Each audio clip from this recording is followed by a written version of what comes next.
What's up, everybody? It's your boy Andrew L. Case, and you are now tuned into the Middle Initial Podcast. Today, September 20th, 2024. Normally do a post-game live, post-game recap on Spaces, but yesterday was a movie.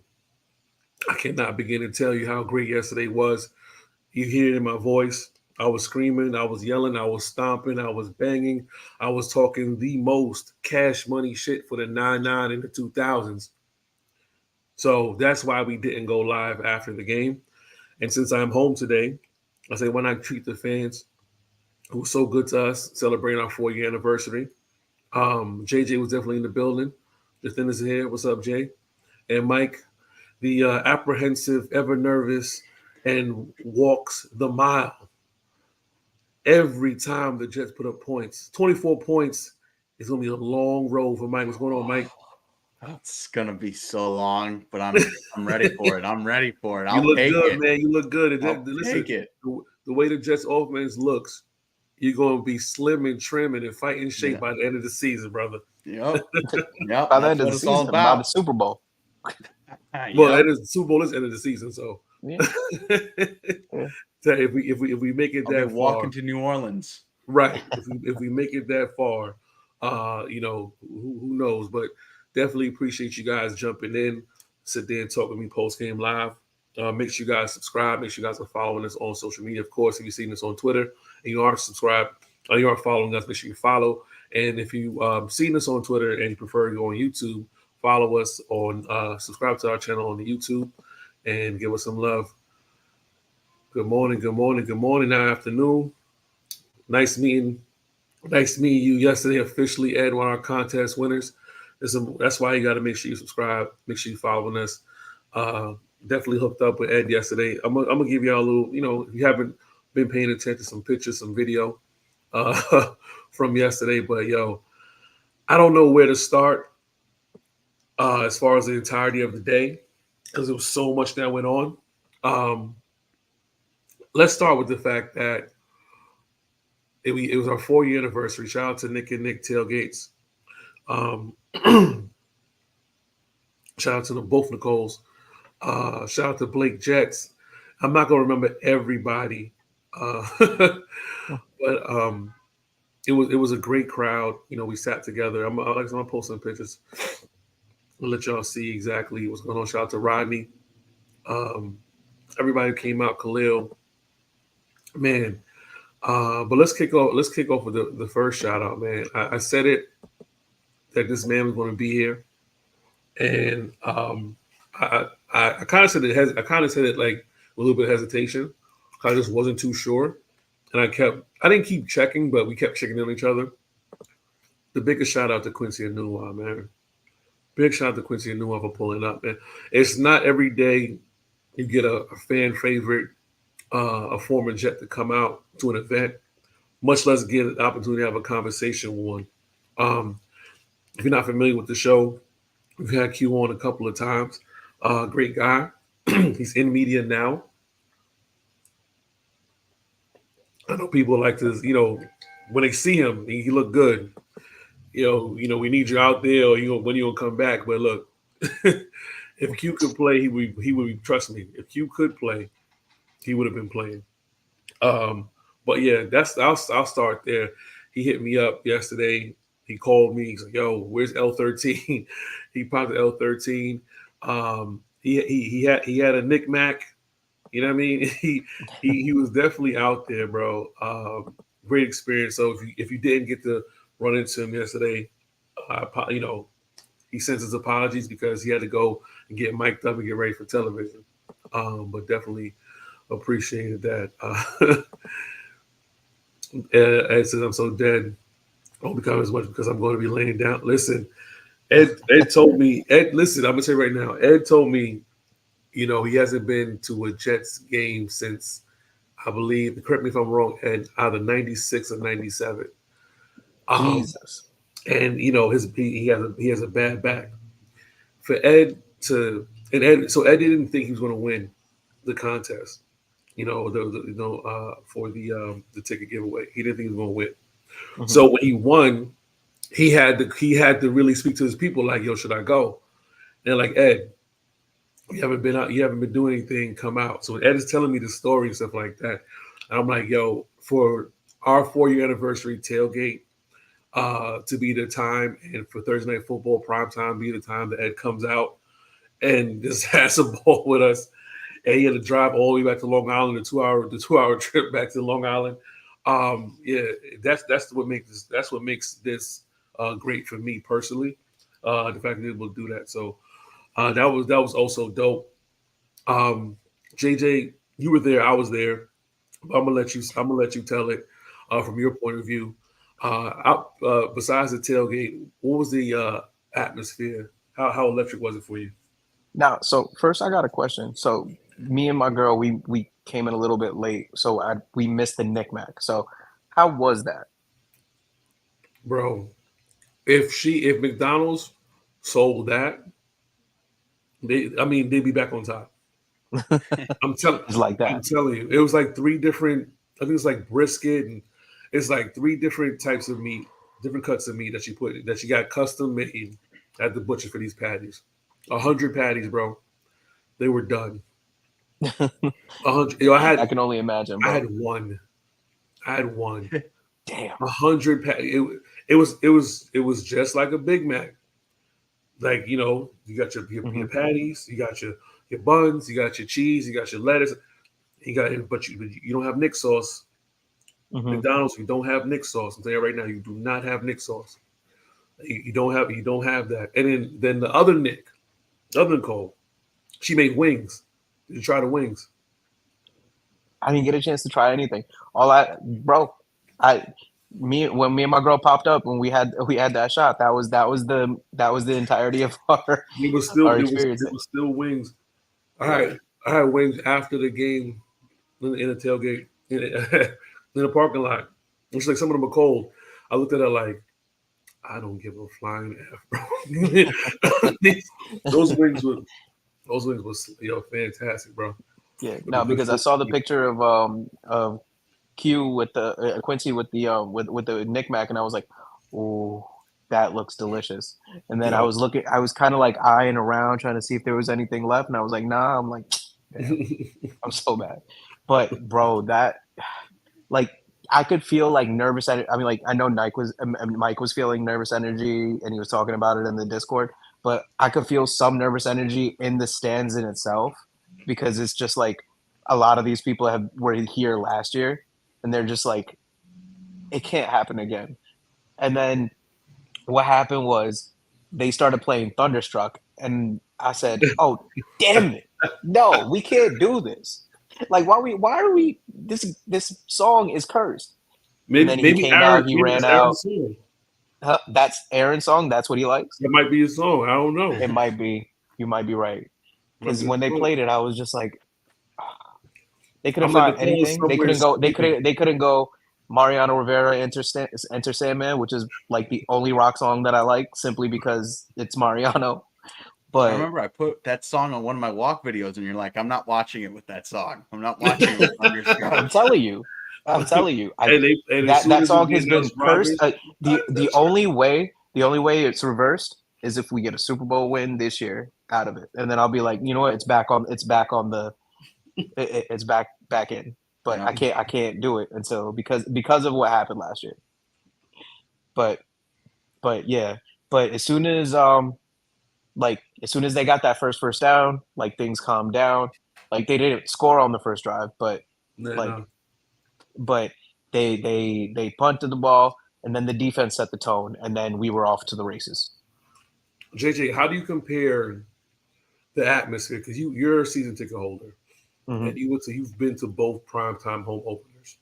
What Yeah. were the similarities and what were the differences? And I'm not talking about the injury portion, just in Hmm. general. What are the similarities from last year compared to this year, and what were the differences? Oh no, when we were going, it started sounding like how loud it was at the very beginning of the game last year. Like so, like there was nervous energy in the beginning of the game. It was loud, but it wasn't as loud as last year's was when it started. Mhm. But But as soon as people started to get like their nervous energy settled and stuff like that, then the Jets fans started to become the Jets fans that we know and love, like loud, boisterous. We didn't cause any penalties this year, but that's coming soon. Based on what I'm seeing by the way we're playing, we're gonna cause some like delay of games or some false starts. We're gonna get them. Mike, you were home. Unfortunately, I know you probably would have lost your mind if you were in the building. But you did mention that you said you was your grandfather. You lose your mind at home. What was the energy like for you watching Aaron Rodgers back? Now we already got past the first couple of steps, but now he's home. I know you were nervous. What was the energy like after seeing him go and getting the first touchdown drive? It was insane. I felt like I haven't seen a quarterback play for my team like that ever. I'm 24, so that's probably a very realistic statement. That's super accurate. That's probably the best quarterback I've ever seen. Hell, I got a Joe Namath thing right here. Aaron Rodgers looked amazing. Like I was hyped. I'm like, I don't want to yell in my house. My neighbors, if they were asleep, well, they woke up. That's how happy I was. That first touchdown drive to Lazard, of all people, who's having a career year. Kind of. Well, I mean, it's still early, but it's a good. If Lazard, if the talk was true that Lazard quit on the team last year because of the quarterback situation, and this year, and if it was true, and this year he's rejuvenated for having his quarterback return, can we be mad? Can't be mad. Can't be mad because he's playing for him. Even despite the week one, the drop, he like I said before, he knows the offense. He's the most familiar receiver of the offense and working with Aaron Rodgers. And he knows what to do when Aaron Rodgers has that free play. He got that touchdown because of a broken play against San Francisco. He still will drop the ball. He didn't have any drops yesterday. But what I loved about his effort was he was using that big body. The size people were talking down. Right. The size that people were talking about as far as like blocking cornerbacks, which I wasn't really invested in the fact he could block cornerbacks. But using his side to break tackles and go and fight for extra yards, he looks rejuvenated.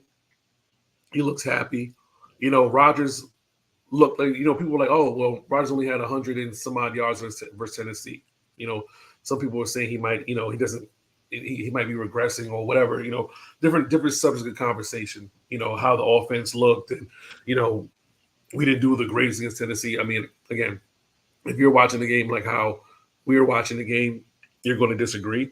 If you understand the circumstances surrounding the Jets and the things that the growing pains that they're still going through, you would disagree. And, I have to tell people we're out right now. We're a week-to-week team. And the San Francisco game was a humbling experience, but there were some things that you liked. The Tennessee game, that was the introduction to Braylon Allen, right? And immediately he's inserted in offense the following week. And how many times have I said the same thing? That man's a load. And what does he do? Now, this is how the difference between him and Breece Hall. At one point in time, somebody from the Patriots, I don't remember who exactly, he like shot out a cannon, tackled Breece Hall for like a loss of like 5 or 7. Opportunity happened again. And Braylon Allen, the dude ran right at Braylon Allen untouched. And what did Braylon Allen do? He put that man down. You're talking about it was either Tavai or number 44. I can't remember which one. Bro, that was the most exciting 1-yard rush. Yeah, it was 44. I remember because he didn't even lower his shoulder. He lowered his leg and just put him into the ground. Down. That was the strongest. Angry run right there. Yeah. And the thing is also what we saw this week, Aaron Rodgers' mobility. We know Rodgers is mobile. We held our breaths collectively on the last tackle that went out of bounds and the one sack where he kind of did the whole rollback thing again. Yeah. Also, that's when it was like 30-33 before Moses got hurt. Or, right. Yeah. Moses actually got hurt on that play. That's actually the play that Moses got hurt Yeah. Because he had the penalty first. Not him. He didn't get the penalty. Simpson had the penalty first, and then Moses got hurt on the following play. Yeah, so it went 2nd and 26, then they lost 7 yards to 3rd and 33, and then that's when they got it back. Yeah. Right. That's what I want people to think about. Like the Patriots defense, I feel like played had a lot more pressure than the Titans defense did. A lot more pressure. And Rodgers found ways around that. You know, Stephon said Rodgers' mobility is cooked. Well, Aaron Rodgers, the theme of the night, just taking takes and then just proving them wrong. Rodgers cooked like Gordon Ramsay, putting 2 pieces of bread over Stephon's ears, saying, "The sandwich." What are you? Yeah. Are you an idiot? An idiot sandwich? I know. Yep. No, he said the same thing to me because I mean, like I've been talking to people about it. I've been looking at the statistics for Rodgers. He didn't really throw to his tight ends like that. And then he comes out and just 7 receptions between the 2 tight ends over 100 plus yards from your tight ends, which is special. Career game for Tyler Conklin. Mm-hmm. That's the best. I love the fact that people were trying to downplay the Jets after they beat Tennessee and pick up the Patriots because they played tough against Cincinnati. Was it not Cincinnati against Seattle? It was both Cincinnati and Seattle. Right. Yeah. And they were like, and they were like, oh, they're just going to have a hard time. It's going to be a tough matchup. And I'm like, I don't think you guys watch the Jets or the Patriots when they play each other. And I don't think you guys are paying attention. I think you guys are paying too much attention and paying homage to history. People were talking about, history says, that's Belichick and Brady. That's Belichick and Brady. Now, after Belichick and Brady, you get freaking McCorkle Jones, right? You get Mac Jones winning a game, and then you get to like the ugly game we lose, and it's like, oh, it's the same old thing. We still can't beat Bill Belichick, which, whatever, may or may not be true, right? But what people weren't realizing, as much as the Patriots were putting together a solid defense or a decent defense, the Jets' issue was always at quarterback. Mm-hmm. And I'm in a space with people. I'm trying to tell people, there's a difference. There is a difference when your team can win 7 games with an amalgam of bullshit quarterbacks who don't put up points, and your field goal kicker has 45% of the offense or 40% of offense, and you're talking to me about what the Patriots are going to do, and I'm like, and what they've done. I'm like, against Zach Wilson. You can't watch these Jets with Zach Wilson eyes, Tim Boyle eyes, Mike White eyes. You cannot watch this team with those same kind of eyes. You can't tell about history because the coach is no longer there. And we have a brand new quarterback who's not going to do the same things, and he's going to keep his offense on the field. They started off the game with like maybe 4 or 5 consecutive passes. They didn't even hand the ball off one time to start the game. You know what I mean? This is a different team. So you can't look at the Jets and the Patriots and say, oh, well, they're going to come out and do whatever because they did good against Cincinnati, who have their own problems. Down a wide receiver. Your star wide receiver is disgruntled. He wants money. Your quarterback, it looks like Slim Shady. You know what I mean? They have their own problems. And even about Seattle, well, outside of Kenneth Walker just being hurt, Geno Smith had a bad season last season. And that's at the Legion of Boom. And Geno managed to put up 300 some odd yards against the Patriots. You didn't think that you thought that Geno putting up 300 some yards, you think Aaron Rodgers couldn't put up 250? No, nobody was like, oh, well, if Geno could do this, and Geno's coming off his own injury, his own turmoil, you don't think Aaron Rodgers, who is a veteran, can do the same? They were downplaying the matchup. If anything, that says more about Seattle defense having it go to overtime. Right. I was watching something I think Connor Hughes was talking about, and it was like, the thing I'm seeing today is that, well, the Jets beat a bad Patriots team. Well, sure, the Jets beat a bad Patriots team, but the Jets have never beaten a team like that in a dominating fashion, where the Jets beat a bunch of people and scored 24 points last year, 7 games, but none of the games looked like a complete domination of the Jets. The Jets looked like 2 different teams. There was a stat out there that the Jets are the first team in NFL history to have over 400 plus yards 0 turnovers, 7 sacks, and 40 minutes of time in possession. They utterly dominated. First team in history, NFL history. Yeah. That's the part that pisses me off about the conversation, because loss and I'm partly to blame. I'm your podcast host. I'm your tribal chief in the Patreon. I helped start the conversation. I'm partly to blame, and part of that blame is the JJ Redick conversation. Hassan. We talk about JJ Redick so much. Hassan. So much. Hassan Redick. Sorry, Hassan. I said JJ. My bad. I said JJ. My bad. I said like 3 times. Lakers so much. Right. My bad. I said 3 times. My fault. Talk about Hassan Redick so many times, right? We didn't talk about the fact, and I've banged on this a lot, that the defensive line changes were substantial. It wasn't just Huff and whatever. There was a lot of different changes. We didn't even discuss offensive line. We didn't say, oh, well, not only are there 4 or 5 new guys on the line, ABT hasn't played in 2 years. Simpson and Moses came off a team that went to the AFC Championship. They just let them go. We didn't really get into the meat and potatoes of what the Jets have to do.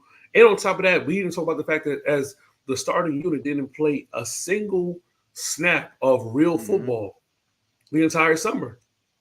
And again, as somebody who hosts a podcast and discuss this football stuff with you guys all the time and discuss football with my guys, it's like, nah, we did this wrong. We should have left the Redick stuff alone, leave our agendas at the door, and talk about the stuff that really mattered to the team. Because as you see week to week, week 1, you saw flashes of what Aaron Rodgers could do. Week 1, we weren't ready for that team yet. San Francisco 49ers. That was a media matchup. You're playing the NFC West. That's a prime time media matchup. That wasn't a matchup for us for week 1. That was a matchup for us maybe week 16, but not week 1. Week 2, we played Tennessee. You see now with the addition of the offense, Braylon out. You see Aaron is taking a little bit more time to orchestrate and put guys in place, which is why we're getting close to the delay of games and burning timeouts, but you're seeing more progression. Now, week 3, we don't have Jermaine Johnson. C.J. Mosley's out with turf toe, whatever the case may be, right?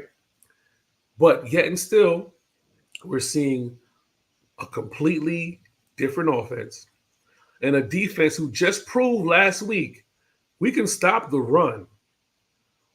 If you have a bad quarterback, we can stop the run. Now, if you have a good quarterback, it may be a little different, but we'll cross that bridge when we get there. But don't come out here with a bad quarterback and you're going to run all day. We're going to attack the point of, we're going to attack the point, and we're going to get to to your running back. And Stevenson couldn't do shit. He couldn't do nothing. They couldn't do nothing. They had less than 100 yards of total offense at one point in time. They were scraped. So that's what midway through the third quarter. Midway through the third quarter, 277 to 40. Yeah. Total yards. Yeah. Wild.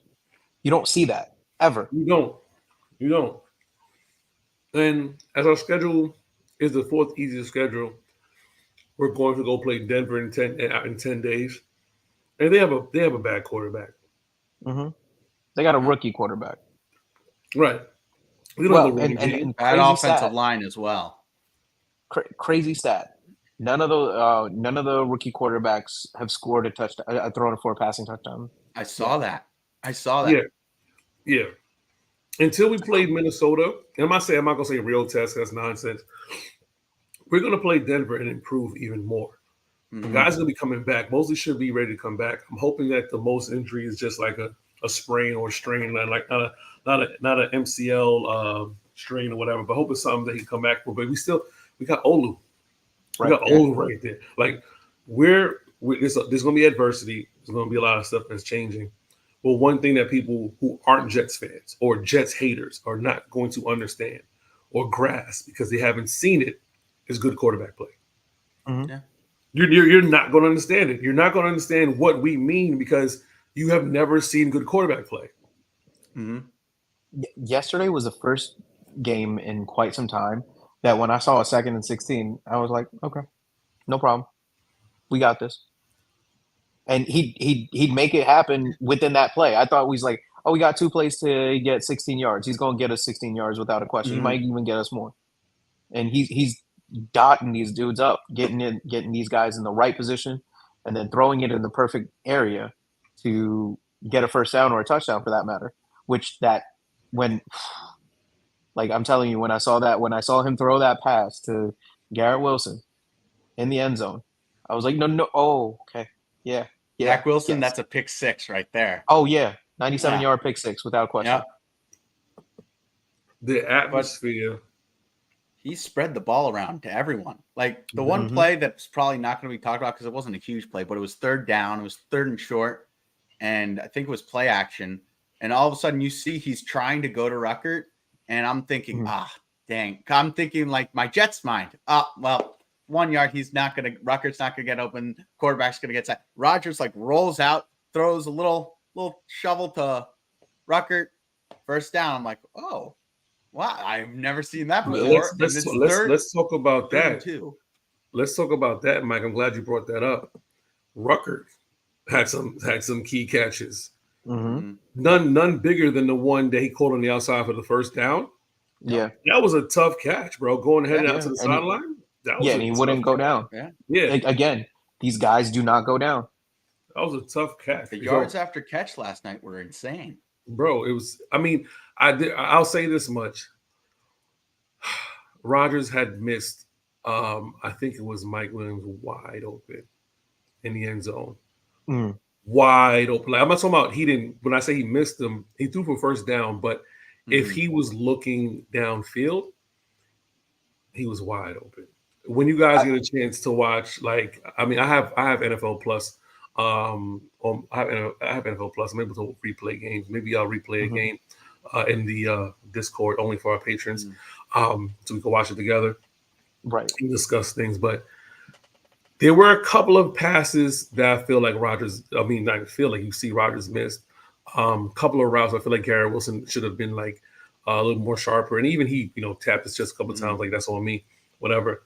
But that first back shoulder that he caught, but he wasn't all the way in bounds. Yeah. And listen, Mike Williams dropped that fade route. I was sitting next to somebody in our section, this kid, and he had to be like at least 12, maybe 14. He was like fade to Mike Williams in the corner in the back of the end zone.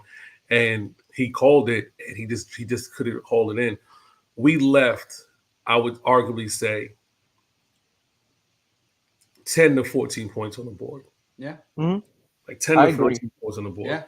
So that's not including the missed points, and it was a dominant night. Think about that. A dominant night, and we left points on the board.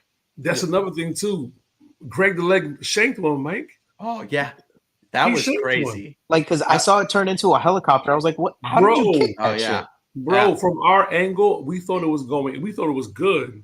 Yeah. So we didn't see the helicopter spin to the outside. So we was like, no, because I mean, like, I watched the replay.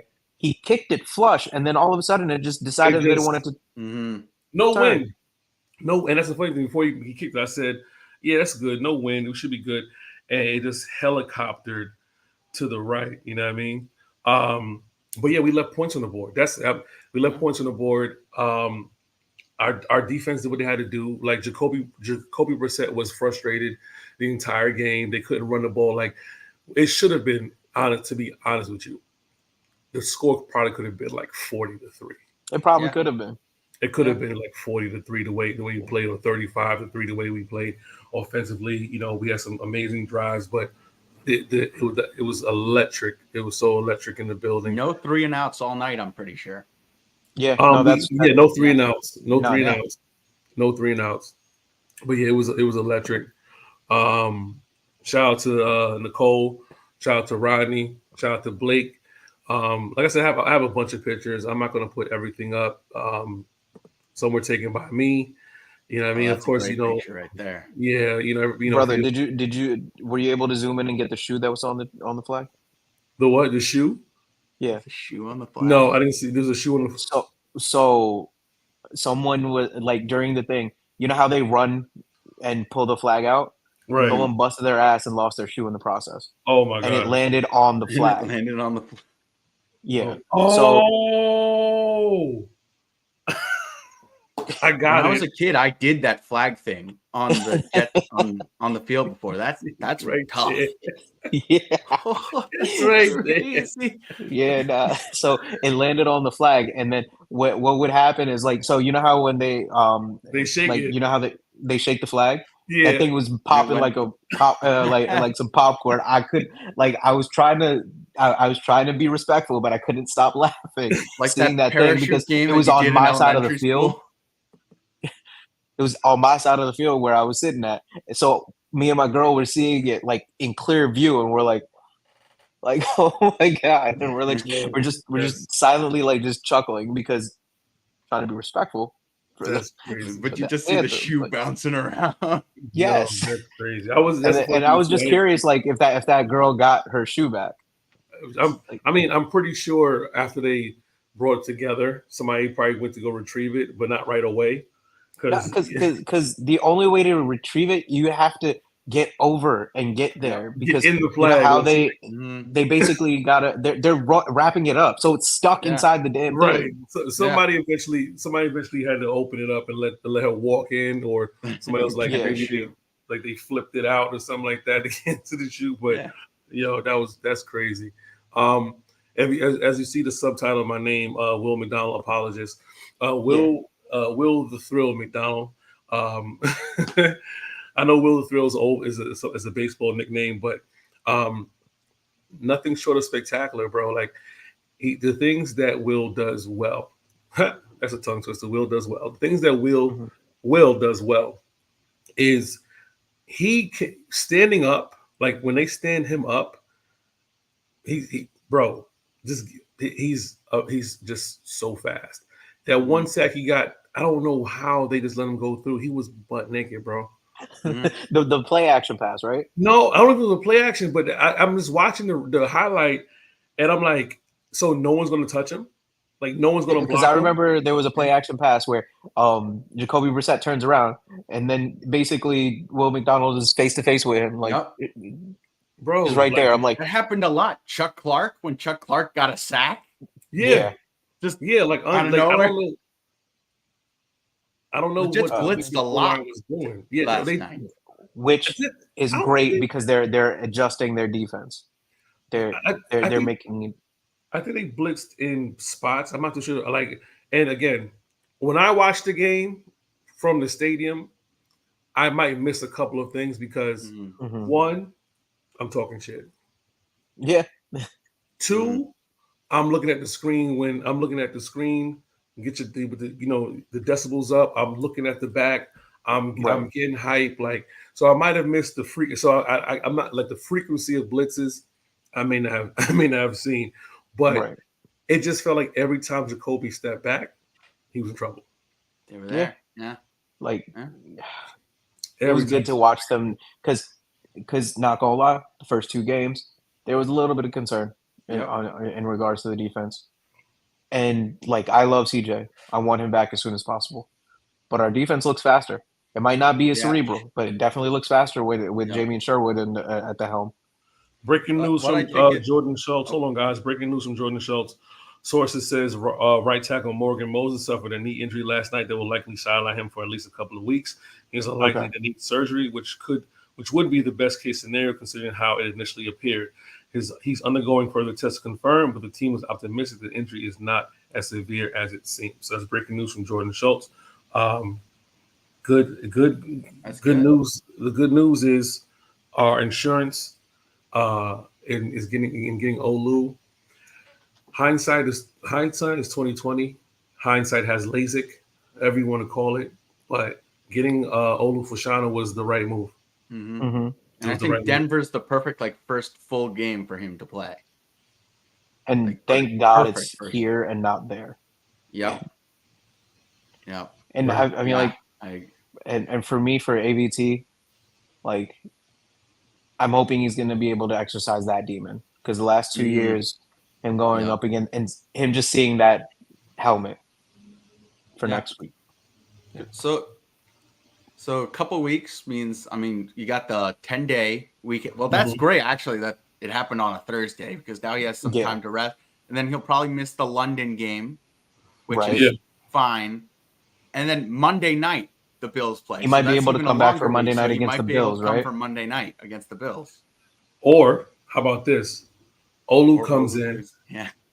plays. Dominates. I mean, let's just be real. Mhm. It's easier to play right tackle than to play left tackle, Mhm. right? Because you Mhm. don't have to worry about protecting Rodgers' blind side, which means that's one Right. less thing to worry about. And that right side was supposed to be for the run, and I know the Jets favor the left side a lot when they run the ball, but Mhm. you're going to learn from Simpson. You're still you're still going to learn from the vets there. And Olu looked good when he played in preseason. Mhm. This Let is me a tell you something about Simpson, bro. He's nasty. bro. He got a What's somebody mean said streak. he's nasty? Nasty Lakin Tomlinson. I mean, like we haven't had a lineman like that will get in anybody's face over anybody. Yep. He don't play about his people, and Brees I like got that. to the dirty play to hit. Yeah. Well, there was two. There was the one hit on Rodgers, which they all Mhm. went.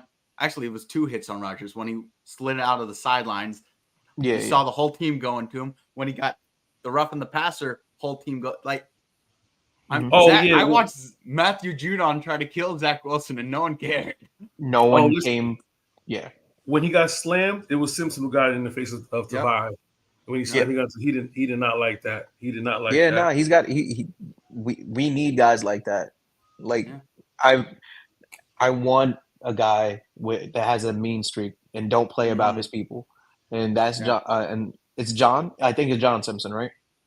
Yeah. John Yeah. Simpson. No, it's listen. Olu has the chance to show out, and I mean, he only played a couple snaps last night, and the Patriots were.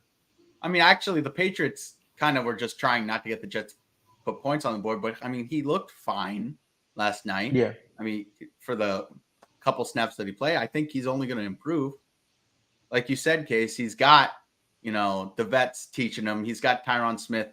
It's not like Morgan Moses is just going to disappear. Morgan Moses is going to be there to help him. Morgan Moses, I said when the season started that I think he should be a captain because I think he brings that like leadership to the team, and he did that when the Jets stunk 2-3 years ago. But like Olu has the chance to take it and run. I don't think he will forever be the star. I think Morgan will eventually get back into play, but Olu's got everything in front of him. Right, and he's got two really good tackles to learn from on both sides of the ball. And that's what I'm saying. One is a Hall of Famer, no doubt. The other one is very, very, very good. Yep. Right, and that's what I'm saying. It's like on the bright side, he's Moses is down. He's coming back, but if this kid could come and dominate, there's definitely no rush for him to come back.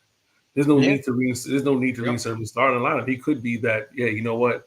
I'm gonna back this kid up and support him, or the Jets could get a good look at what they have and say, hey, Morgan, you come in, finish up your contract, do what you got to do, but this kid right here, and it's stuff that stuff that we anticipate. But I mean, if I could pivot to another O lineman like Tippmann, for as much as Tippmann was getting slack, in training camp for high snaps, all that, Rodgers' cadence isn't like the simplest thing in the world. He's snapping the ball perfect, and I mean, he's looked good. And he's a young offensive lineman. Sometimes he gets bullied off the when they fire off on him. Yeah, like I've seen him get pushed back a little bit here and there, but I'm not as concerned about that. He's the weakest link on the O line. I'm not saying he's bad, but like between the five of them, which are all looking pretty good, he's the weakest link. And the thing is, I don't even agree with that. To be honest, you don't think so? No, and I'll say it's not like a complete disagree. Tippmann is the weakest link, and this is his second year. Yeah, no. You know what I mean? I mean it in a good way. Right. Like so. And remember, he wasn't even supposed to start last year. Right. He came in, and he never played with Yeah. Rodgers. So Mhm. being 3 games in, and Mike is like he's the weakest link, and you really think about like, yeah, he is, but like you said, not in a bad way, but then also like not really. You know what I mean? Mhm. Because Yeah. if I was to look at it objectively, like who is our worst or weakest offensive lineman, I would say AVT. You know what I mean? I would say AVT, but not because of his play, but just simply because of all the stuff he's been through, what he has to prove. You know what I mean? Right. Yeah. But if Tippmann is the weakest link, so to speak, Yeah. and like to Mike's point, it's not a bad thing. It's not a bad He's thing. the best, weakest link ever. Right. Because Right. the whole thing was, oh, he's having issues snapping the ball. He looked pretty decent snapping the ball. Yeah, to he me. looked. Not someone find some wood to knock on. There's nothing nearby me because I have wood right in front of me. Don't you worry. The stand I have is, I guess, a carbonated fiber. Don't you worry. That was me all night last night, just knocking on wood. Wood. My grandfather left, like I say. He left at halftime and he goes, "It's in the back." I'm like, "Why did you say that? Don't say that." I'm like knocking on wood. I made him knock on wood, and then he left. yeah. Listen, I definitely wasn't knocking on wood. I was talking too much shit, bro. Yeah, no, I was enjoying the moment, so man. much. No, you guys have to understand. I was told so much about Mhm. how we're either somebody saying we're going to lose, or someone saying that they're not going to look good, or someone saying that it's going to be uphill battle. And I'm just like, it's going to be a close game, right? I'm like, guys, you can't look at the Tennessee game and look at the Patriots game and think it's going to be remotely the same. I said, you think Solid didn't have his game circled? You think they're not prepared to play the run? Oh, but Stevenson, all right, I'm letting you guys know there's a difference between playing a team like the Patriots, who they know don't have a good quarterback, they know they have good wide receivers, and our secondary can match them up. In comparison, say we're playing San Francisco. Oh, you guys were prepared. You guys weren't prepared for San Francisco. San Francisco waited until the very last minute to put out the report about CMC not being able to play. That's true. You think? You think they also have a great offensive line as well, right? Yeah. But do you think when it comes to game scripts, the Jets had a totally different script prepared? Like for CMC, absolutely. Right, and of course for Brock Purdy with Deebo Samuels and Brennan, that's a powerhouse team. Let them play again later on, though.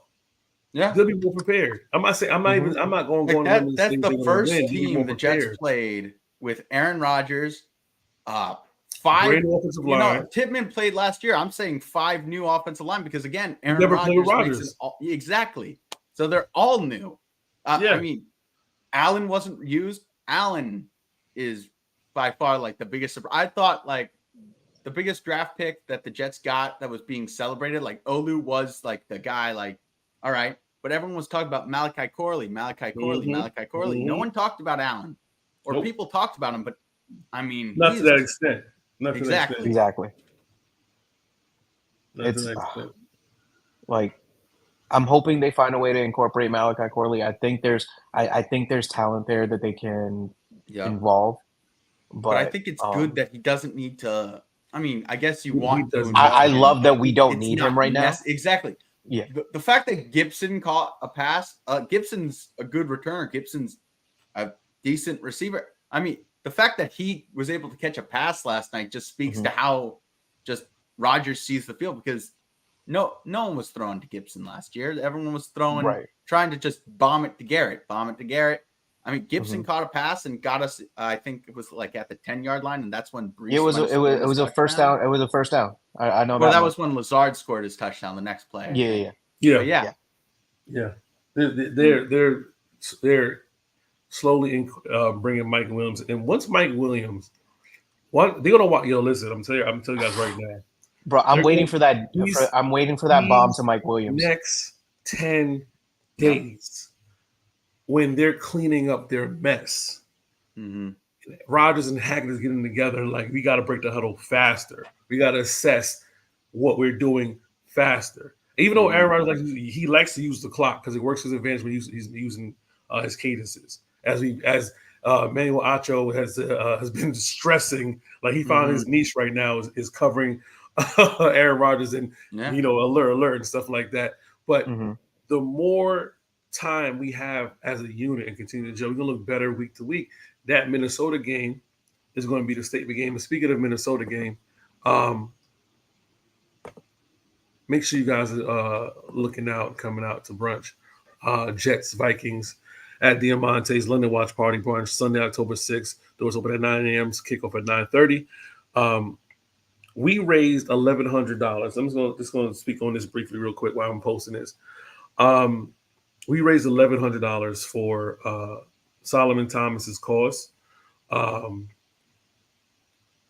the tailgate, T defensive line, which is preventing suicide by transforming the way we communicate and connect about mental health.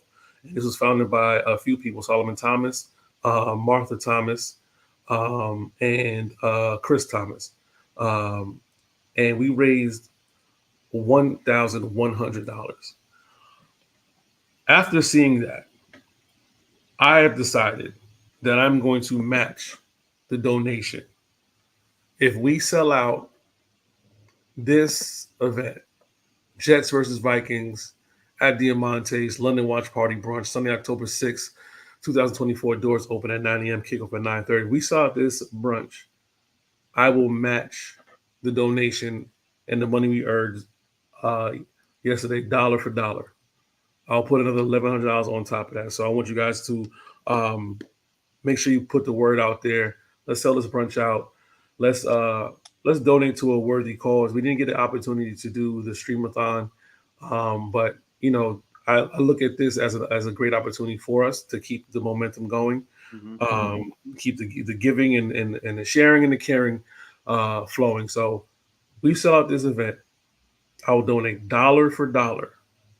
I will match the donation, $1,100, to the T Defensive Line Fund for suicide and mental health awareness. So definitely make sure you put the word out. Let's get these tickets sold, and let's give money to an amazing cause. With that being said, let's move forward to, well, we didn't really talk about this. Will McDonald. We kind of got sidetracked. Mm-hmm. Oh yeah, Will McDonald. I doubted Will McDonald, and I am not a person who is above an apology. I'm not a person who's above being wrong, and I always feel good when I am wrong, especially about a player on our team. Will McDonald has silenced a lot of his critics with his play for the past few weeks. I did say last week that his 3 sacks last week, should come a little asterisk because that butt sack didn't really mean anything. That was a mistake by Will Levis. But sack, still a sack. He was the closest player to him. But against the Patriots, he looked like a man possessed. And I'll say this about Reddick. You had leverage last week. And like I said, I've been saying all season, it's a week-to-week. NFL is a week-to-week game. And, your stock goes up, your stock goes down. Hey, Reddick, I hope you get a trade. I hope you get paid. But your leverage took a sharp decline, brother. And I want all the best for Hassan Reddick. Don't get me wrong. But 7 sacks by that defense. Will McDonald pulling off another 2. Quinn had 1. Even Clemens getting in on the action with a half a sack, stuff like that. Tack with a half a sack. Kinlaw had 1. Kinlaw had a sack, brother. Sherwood even had 1 on a blitz. And Chuck Clark, brother. Now last week JJ goes down. This week, I don't know how much you're going to ride this roller coaster with leverage. Like I said, I hope maybe it's a trade. If anything, I feel like Reddick should want to, because I feel like the Jets had 7 sacks last night. Imagine if Hassan Reddick was there. They schemed sacks for these guys. If Hassan Reddick would 1,000% get paid if he was in the Jets defense right now. He would get paid whatever he wanted. Yeah, even if it wasn't with the Jets, he'd be getting a contract very soon. If he went into free agency, he'd probably be the top free agent and get the most money in free agency. That being that's said, how good I think he would be. Yeah. I want to go back to Will. Like Will, he's he's an excellent pass rusher, and like we would talk about how Bryce Huff as a situational pass rusher and a guy that was in our rotation would have a better pass rush percentage or sack percentage than like Miles Garrett, even though like Miles Garrett is on the field much more than we are, and much more than Bryce Huff is. Will McDonald has like his like shattered that point pressure or sack percentage. It's he's insane on how quick he is because I remember like last year in his rookie year when they were like doing like these drills and he basically made Bryce Huff look slow and Bryce Huff was by far our fastest pass rusher, the guy that with the quickest get off the line. And when I saw him just do this drill that just made Bryce Huff like look slow, I was like, okay, there's something there. I just don't know how they're gonna unlock it. And when I mean like and they were talking about him needing to gain a little bit of strength, get put on a little bit of weight in the off season, and then he didn't do that. Like I was not as concerned because that's who he was in college. And I understand college and um NFL aren't the same thing, but they know what he's capable of, and maybe and everybody's body's different, and maybe he just is unable to put on weight like other people are, but obviously the like he has his moments where he gets thrown off the line when it comes to run games, but his pass rush talent is undeniable, and we're seeing it right now, like him getting consistent burn, and he's just showing people like this is what I do. And you saw in college, he was on the inside of Yeah, he the was an defensive inside line technique in player. college. Like, Yep. and you saw that last night. I think he was in the inside a couple times, and I think one of his sacks came from while he was on the inside. But I think you're I right mean, about that too. I just remember that there was like he had a crazy pressure from the inside as well. yeah, he's, Um, he actually is the all-time Big 12 leader in sacks. So he wow. knows what he's doing when it Yeah, comes I to mean, um rushing the quarterback. Right now, and he looks listen, great. he definitely, I said like from the draft till now, he's definitely a different player as of last night. Um, he is a lot. There's a lot more to see. At this pace, he'll be the first edge to get double-digit sacks. Well, not the first, but the second edge to get double-digit sacks is John Abraham. Mhm. So, and if he gets over 10, which is clearly possible, he's definitely entering John Abraham territory as far as like making a name for himself, Mhm. which would be great. Um, as far as getting Reddick back, look, you could never have too much edge help. That's all I'll Listen, say. You could never have too I'm much edge help. I know people are saying that we don't need him, but I'll say this: we're not always going to play a team like the Patriots. We're not always going to play a team like Yep. Denver or Tennessee. We're going to play Pittsburgh, right? Who had offensive line problems as well, but we're going to play teams that have maybe a little more dynamic of a quarterback, like Justin Fields, who can run the ball. We still got to play other teams in the NFC West. Still got to play Seattle. Still got to play the Rams. Got to play Houston in the AFC. So we're going to see teams that have good running backs, good or decent running backs, and good quarterbacks. So I would love for the Jets to figure this out in the 10 days is how you're either going to bring this man here or figure out this trade. But the right moment for him, the right time to be here is now in Yeah. this 10-day gap. The right time to be here is now. Get ready for Denver. And how do you game plan for Reddick? How do you game plan for Will and Q? You don't. Yeah. You simply yeah. don't. That's three guys who can get to the quarterback with ease. Mhm. You I simply mean, so Yeah. Son Reddick should. I feel like there needs to be a middle ground. Someone needs to give. I don't know who it is, but if it is Reddick, I would say look at the past 3 games. Look at the sacks, or the past 2 games. Look at the sacks. I mean, he would eat, and he will make his money. Like that's no doubt. He will make Yeah. his money. right, right.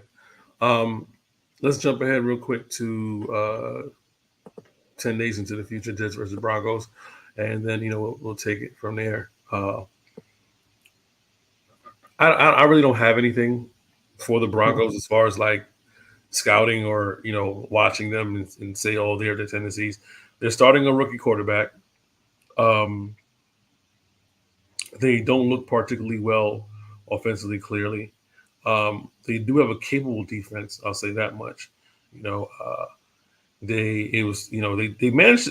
I mean, Seattle's defense is terrible, but they managed to put up 20 against Seattle, and they couldn't put up more than 6 against the Steelers. The Steelers have a tremendous defense. Of course, having J.J. Watt is a big advantage. I don't see us struggling to beat Denver. I just don't see us struggling to beat Denver. It's Bo Nix, Javonte Williams, and the rest. You know, what I mean, maybe Josh Reynolds, but that's pretty much it. Like we talking about defense, JFM. JFM comes home. Yep. Of course, you talk about the secondary. They have a decent secondary as well. But yeah, I mean, it's Pat Surtain, it's JFM. It's not gonna be a cakewalk, but I don't see us losing that game. I don't see us losing. I don't see how we think lose that game. everyone's waiting for that like Garrett Wilson. I wouldn't say breakout game, but that like game where he's the main guy. I don't think it'll be versus the Broncos. I think, although it could be. I mean, Garrett's playing against Sauce in practice all the time, so I mean, it's possible. So, like going up against Surtain, who's amazing, phenomenal, highest paid corner. Oh no, Ramsey got that somehow. Yeah, he just got it back like the day after. Yeah, somehow. Yeah. I question everything on that, but right. But like that's going to be a good matchup. But now we've seen guys like Lazard, Mike. I mean, Allen's getting involved with Brees. All these guys. So it's if you Garrett can't cover everybody. Exactly, can't cover everyone. Cover everybody. Cannot cover everybody. Yeah. So with Garrett, I just think it's more or less like I understand that they might be on the same page in practice, but in a real game, when your blood's pumping, when your adrenaline's going crazy, like it might be a little bit different. So I think they will figure it out. It might be it could be against the Broncos. It could be against Minnesota.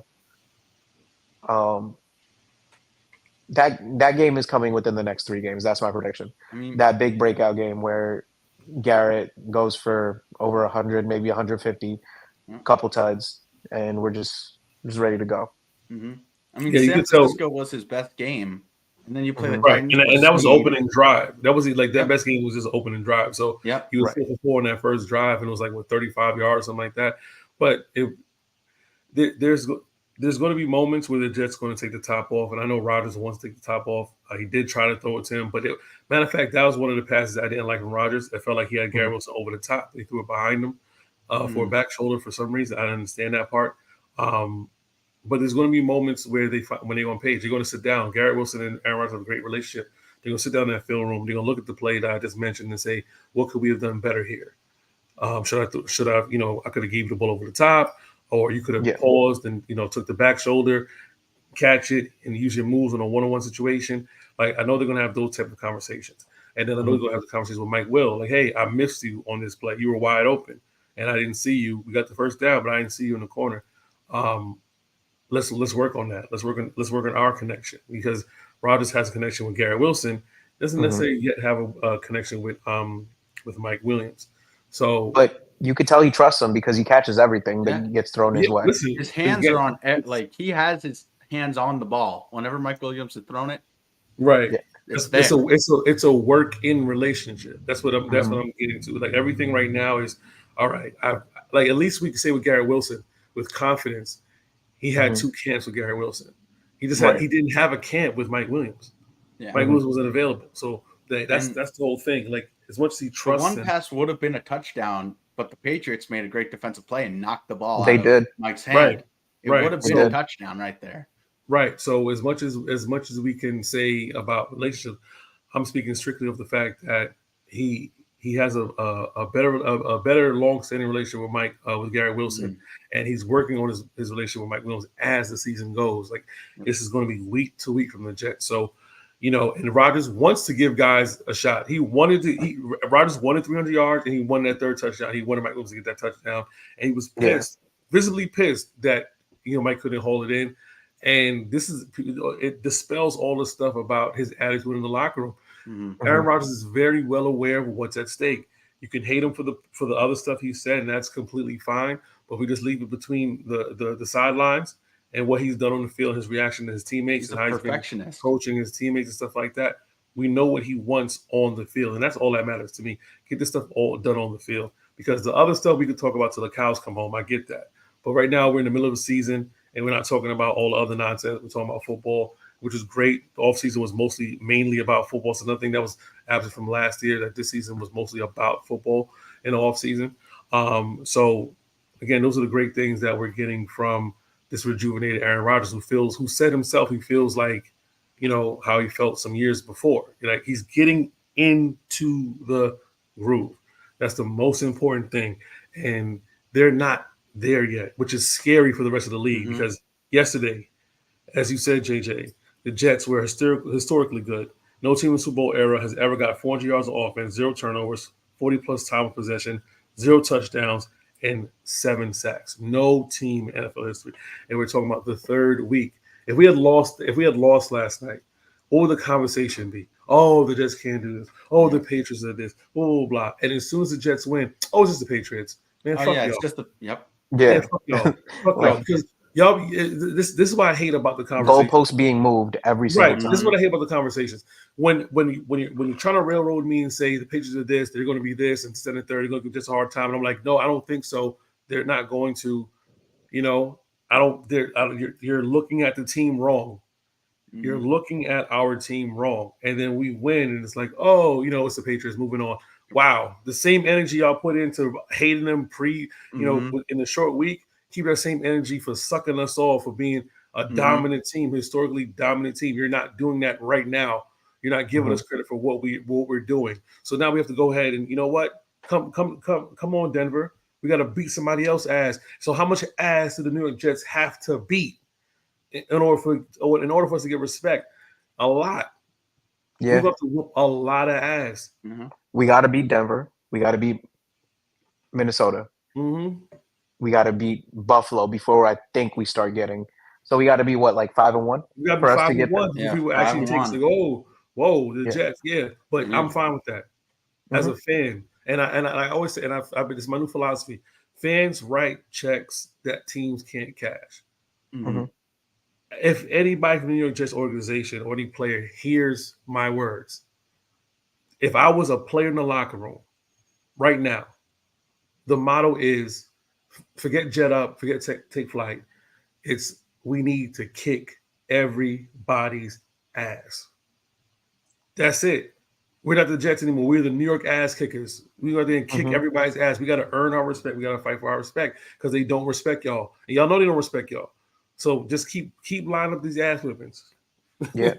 You could tell the defense heard it. Once Jermaine went down, like the whole talk was, well, Jets defense is not going to be dominant anymore. I mean, they lost their – and then they go out and they're celebrating with Jermaine's celebration, which was really cool to see. Yeah, and, it was super wholesome seeing that. Just shut everyone up. It was really wholesome seeing everybody. Every sack was Jermaine's sack dance or sack celebration for that matter. I wanted to circle back real quick on so there was a play that it wouldn't have counted as a touchdown if Garrett had caught it, but Garrett was wide open and Rodgers rolled to the right and overshot him by a little bit where it was over his head. If he just threw it on a line, it would have been a touchdown for Garrett because he was wide open on the right side of the field. And I think a lot of that is Rodgers was given a lot of respect to Gonzalez because I think Gonzalez is going to be a very, very good corner. I agree. Obviously got injured last year, but that's again the Jets have faced some good cornerbacks. Snead is a really good one. You got Gonzalez, who I think is going to only get better. Now you have Surtain up next. I mean, things are going to get better. Things are going to gel more. I think Garrett Wilson and Rodgers are just that close. They're that close. They're right there. I think one of these next 3 games we'll see it all come together. Yep. Travarius Ward is no slouch either over on San Francisco. San Fran, yeah. Yeah. Yeah, no. Listen, there's a lot of good linebackers we face. Of course, we faced the best so far, Fred Warner, being the best linebacker right now. Yeah, he's a beast. Yeah, but we got a dog. We got some dogs too. Let's talk about Jamie. Let's talk about Jamie and Sherwood. We got some dogs. The team looks faster with him, man. So the team looks faster with him. Sure, so, I mean, like, I don't necessarily know that they're more cerebral. I don't know if they're always going to be in the right position. Like we're almost always in the right position with CJ. But when it comes to being able to pursue, being able to get around, Jamie Sherwood plays faster than the 4.7 that he ran in college in the combine. Everywhere last night.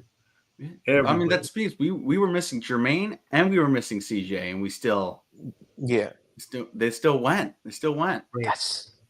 Right. And again, we're talking about how good we were on defense last night. Quincy Williams had 8 tackles. Chuck Clark had 7 tackles. Jimmy Short had 5 tackles. And then as you go on, it keeps going less and less because guys weren't able to reach the second level. They had to give up on running the ball. Patriots only ran the ball 15 times. Chuck Clark got a fumble and a sack. Right. He was phenomenal last night. They had to give up on running the ball. Yeah. And this is what I'm talking about getting better week to week. When I said last week, Sherwood had more tackles last week than he did week 1. He had to step up. But also, guys, week 1, all the safeties were getting tackles because guys were getting past the first and in the second level. As we get better and we start shutting teams down, like how we shut the Patriots down last night, you're noticing, we didn't have to have a 15 tackle performance because they had to stop running the ball 15 times and they gave up. And let's be honest, they didn't give up at 15 because a lot of those runs came in garbage time with 4 minutes left in the fourth quarter. They gave up running way before that. It was just 3 and out. You know what I mean? It was just 3 and outs. Jacoby Brissett was 12 for 18 for 98 yards. Stevenson had 6 carries for 23 yards. DeMario Douglas only had 3 points because of a penalty, because of a pass interference penalty. That was weak. But, I mean. Yeah, so, again, we're getting better week to week. Yep. So we're gonna see a lot of good stuff moving forward from the New York Jets. And I'm excited, man. There's not much left to talk about. It's Victory Friday. It's Victory Friday for us. We're done. We can relax. You can watch it on Sunday or not. I probably won't watch it again. I'll probably come home and sleep on Sundays. But let me just make sure I shout out a few brands. Shout out to brand dadsorcool2.com. Use promo code MIPod69 to get 10% off your merch. Dadsorcool2.com. Make sure you go to www.dadsorcool2.com and get you some dope merch and be cool, just like your boy Andrew L. Case. My guys could not be here today since we're doing the afternoon show. But make sure you support us on TikTok. If you don't have a TikTok, get one and follow us on TikTok, middle_initial_pod on TikTok. Make sure you're following us right now in my pod69 on Instagram and on Twitter. You guys will miss out on giveaways. You guys will miss out on every update we do if you don't follow us on Twitter. Make sure you're following Kevin Lewis, KLEW24, and listen to the Only Teams That Matter podcast on the Underdog Fantasy Network with Kevin Lewis and Coley Mick. And, of course, the Effervescence, the Lady Killer, the Wordsmith, the Judeologist, Jude Truth. Make sure you follow Jude the Truth at Jude Truth at JUDETRUTH. I'd like to thank my guests, Jathan and Mike, for joining me today on the post-game live Jets Win Victory Friday episode of the Middle Initial Podcast. Make sure you guys are tuned in. And I'm going to leave you guys with this before we go. Let's jet up, man. Stay inspired by 69. Peace. All right.